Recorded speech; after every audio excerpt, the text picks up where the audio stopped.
মালিক, তোমার কি ইচ্ছে আমাকে বলো। একটা এলাকায় গরিব দুঃখী মানুষরা না খেয়ে খুব কষ্টে আছে।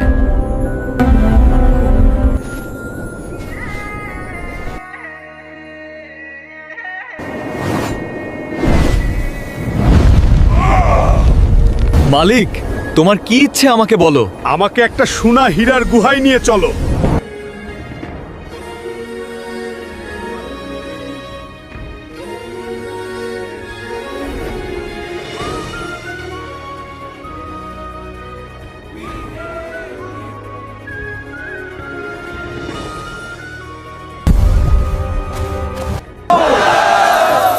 This is amazing!